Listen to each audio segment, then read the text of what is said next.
કંપનીમાં વાહન ભાડે મુકાવવાની લાલચ આપી છેતરપિંડી કરતી આંતરરાજ્ય ગેંગનો પર્દાફાશ, 5 આરોપીઓ ઝડપાયા। વલસાડ જિલ્લામાં વાહન માલિકોને કંપનીઓમાં ઊંચા ભાડે વાહનો મુકાવી આપવાની લાલચ આપી ગાડીઓ પડાવી લઈ વેચી મારતી એક આંતરરાજ્ય ટોળકીનો પોલીસે પર્દાફાશ કર્યો છે। વલસાડ લોકલ ક્રાઇમ બ્રાન્ચે બાતમી અને ટેકનિકલ સર્વેલન્સના આધારે આ કૌભાંડ આચરતા 5 મુખ્ય સાગરીતોને ઝડપી પાડી જેલના સળિયા પાછળ ધકેલી દીધા છે। વલસાડ જિલ્લાના વાપી ટાઉન પોલીસ સ્ટેશનમાં દીપક પટેલ અને અન્ય ભોગ બનનાર લોકોએ એક ફરિયાદ નોંધાવી હતી। ફરિયાદ પ્રમાણે આરોપીઓએ વાહન માલિકોને મોટી કંપનીઓમાં વાહનો ભાડે મુકાવી આપવા અને તેના બદલામાં ઊંચું ભાડું અપાવવાની લાલચ આપી હતી। વાહન માલિકોનો વિશ્વાસ જીતવા માટે આ ભેજાબાજ ટોળકી કાયદેસરના નોટરી ભાડા કરાર પણ કરતી હતી। જો કે કરાર બાદ તેઓ ન તો ગાડીનું ભાડું ચૂકવતા હતા કે ન તો ગાડી પરત આપતા હતા। પોલીસ તપાસમાં બહાર આવ્યું હતું કે આ ટોળકી વાહન માલિકોની જાણ બહાર તેમની કિંમતી ગાડીઓ અન્ય લોકોને ગીરવે આપી દેતી હતી અથવા બારોબાર વેચી મારતી હતી। લાખો રૂપિયાના આ વિશ્વાસઘાતની ગંભીરતાને જોઈને તપાસ વલસાડ લોકલ ક્રાઇમ બ્રાન્ચને સોંપવામાં આવી હતી। ઝડપાયેલા 5 મુખ્ય આરોપીઓ અને તેમનો ગુનાહિત ઇતિહાસ પોલીસે ગણતરીના દિવસોમાં જ આ રેકેટ ચલાવતા 5 રીઢા ગુનેગારોને ઝડપી પાડ્યા છે। આ આરોપીઓ પોતાને મોટી કંપનીના દલાલ તરીકે ઓળખાવતા હતા। પકડાયેલ આરોપીઓમાં સંદીપ વસંતભાઈ પ્રજાપતિ, મનીષકુમાર બાબુભાઈ ચાંપાનેરી, અરવિંદ ઉર્ફે વિકાસ રામસુંદરસિંહ, મુસ્તાક અલી અહેમદ ગોરી, પરેશ મુરગન પાલતેવર મહારાષ્ટ્ર અને ઉમરગામમાં મારામારી અને અકસ્માતના કેસ એમના નોંધાયા છે। વલસાડ એલસીબીએ આરોપીઓની સઘન પૂછપરછ કરી તેમની પાસેથી તેમજ તેઓએ જ્યાં ગાડીઓ ગીરવે મૂકી હતી ત્યાંથી 4 4 વ્હીલર વાહનો રિકવર કર્યા છે, જેમાં હુન્ડાઈ વેન્યુ, 2 ઇકો કાર અને 1 હોન્ડા અમેઝ કારનો સમાવેશ થાય છે। પોલીસે વાહનો અને 5 મોબાઈલ ફોન મળીને કુલ રૂપિયા 25,30,000નો મુદ્દામાલ કબજે કર્યો છે। હાલ આ 5 આરોપીઓને વધુ તપાસ અર્થે વાપી ટાઉન પોલીસને સોંપવામાં આવ્યા છે।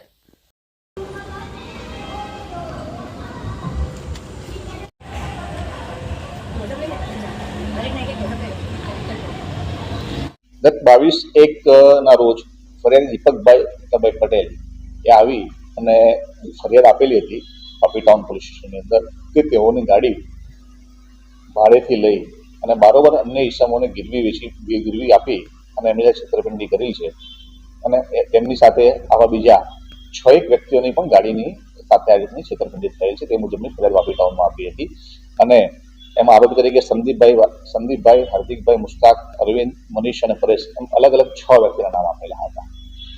આ સમગ્ર બાબતની ફરિયાદ લઈ અને તપાસ કરતા અને તે પૈકી 4 આરોપીને અરેસ્ટ કરતા તેઓ પાસેથી 4 ગાડીઓ કબજે કરેલી છે।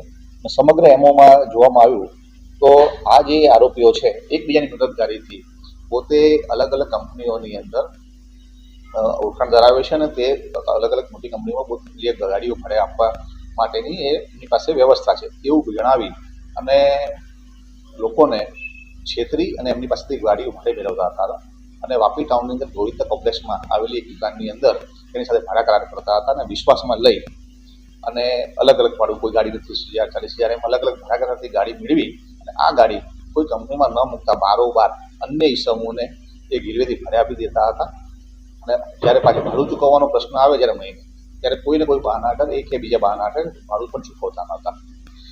તેઓનો સ્પષ્ટપણે ઈરાદો છેતરપિંડી કરી ગાડી મેળવી અને આ લોકોને ઠગવાનો હતો। આ બાબતની અત્યારે તપાસ કરવામાં આવી રહી છે। આરોપીને અરેસ્ટ કરવામાં આવે છે 4, બાકીના આરોપીની પૂછપરછ ચાલુ છે અને અત્યારે જણાતા ટોટલ જે અત્યારે આરોપી જે 5 આપણે અરેસ્ટ કર્યા છે એ મુજબ તપાસ કરતા એ મુજબ જણાવ્યું છે કે આ લોકોએ જે 6 છે એ સિવાય પણ અનેકની ગાડીઓનું છેતરપિંડી કરી હોવાનું સ્પષ્ટ જણાવેલ છે।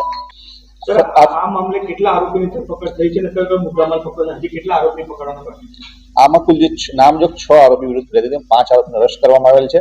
ઓલરેડી 4 જે ગાડીઓ છે એ રિકવર કરવામાં આવી રહી છે અને બાકીની 2 ગાડીઓ છે એની અત્યારે તપાસ ચાલુમાં છે। વધુમાં ફરિયાદ દાખલ થયા બાદ આજની તારીખ સુધી અમારી પાસે બીજી 6 જેટલી વધુ ફરિયાદો આ લોકો છેતરપિંડી કરી એવી આવી રહી છે। હું આપના માધ્યમથી વલસાડ જિલ્લાની તમામ લોકોને અપીલ કરવા માંગુ છું કે જો આપને જો કોઈ આવું બનાવ બન્યો હોય અને આપણે કોઈ છેતરપિંડી ગાડી આ વિષયમાં લીધી હોય તો તાત્કાલિક પોલીસનો સંપર્ક કરવો। પોલીસ તમારી ફરિયાદ નોંધી અને તમારી ગાડીઓ જે છે જે છેતરપિંડી લેવાઈ ગઈ છે તેમને પરત આપવા માટે પૂરેપૂરો સહયોગ કરશે. અને આ જે ઇસમો છે અગાઉ પણ આવા મારા ભૂતકાળના અનુભવ જોતા કે આવી કંઈક સિન્ક્રોનાઇઝ એક આખી છેતરપિંડીની સ્કીમ ચલાવેલી જેની અંદર એક કરતાં વધુ લોકો એમાં છેતરાનો ભોગ બનતા હોય છે. જેથી કરી અને આવા કોઈ પણ આવા ઈસમોએ તમારી જો ગાડી લીધી હોય છેતરપિંડી કરીને આ રીતે તો આપ આવો અને ફરિયાદ નોંધાવો. વલસાડ પોલીસ તમારી પૂરતી મદદ કરશે. જે આરોપી જે પકડાયા છે આપણા એની અંદર જે એક આરોપી છે મુશ્તાક અલી અહેમદભાઈ ગોરી, એ અગાઉ છેતરપિંડીના ગુનામાં વાપી ટાઉનની અંદર અને નવસારીની અંદર એની વિરુદ્ધ નોંધાવેલા છે. આ ઉપરાંત એની વિરુદ્ધ રાયોટિંગનો પણ એક ગુનો છે અને તથા મની લોન્ડરિંગ એક્ટ બરાબર છે એના પણ એની પર ગુના નોંધાયેલા છે. આ ઉપરાંત બીજો જે એક આરોપી છે મનીષ બાબુલાલ ચાપાનેરી, એમાં વલસાડ નવસારી જિલ્લાની અંદર પણ એની વિરુદ્ધમાં પ્રોહિબિશનના ગુના નોંધાયા છે. આ ઉપરાંત બીજા એક આરોપી છે પરેશ પાલવેતર, એની અંદર છે મહારાષ્ટ્રની અંદર પણ મારામારીના ગુના નોંધાયેલા છે. અને અરવિંદ ઉર્ફે વિકાસ જેની પર પણ ચેક બાઉન્સના અગાઉ ભૂતકાળમાં ગુના નોંધાયેલા છે. લોકોની એમઓ જે છે એ લોકોને વિશ્વાસમાં લઈ એમની ગાડી પોતે અન્ય ઔદ્યોગિક એકમો ભાડેથી મૂકી આપશે અને સારું એવું ભાડું આપશે એમ કંઈ વિશ્વાસમાં લઈ તેઓ પાસેથી ભાડા કરાર રૂપે ગાડી લઈ આ ગાડીને બારોબાર કોઈ પણ ઇન્ડસ્ટ્રીની અંદર ન મૂકતા અન્ય ઇસમોને ત્રાહિત ઇસમોને ગીરવે આપીને વેચી દેતા, ગીરવે આપતા હતા, વેચી દેતા હતા અને એ પૈસા પોતાનો ઉપયોગ કરતા હતા. અને આ લોકોને કોઈ પણ ભાડું આપતા નહોતા. કોઈ ભાડું લેવા જાય તો અત્યારે હાલ પૈસાની તંગી છે અથવા અન્ય કોઈ બાણા હેઠળ તૂટેકલું ભાડું આપતા હતા અને ભાડું પણ નહોતા આપતા અને જે ગાડી હતી એ ગીરવે મૂકી એનો બારોબાર સોદો કરી નાખતા હતા. અમારી લાઈવ ન્યૂઝ 24 ચેનલને સબસ્ક્રાઇબ કરો, બેલ આઇકોન દબાવો જેથી આવનાર ન્યૂઝ અપડેટ્સની નોટિફિકેશન આપ સુધી સૌથી પહેલા પહોંચે.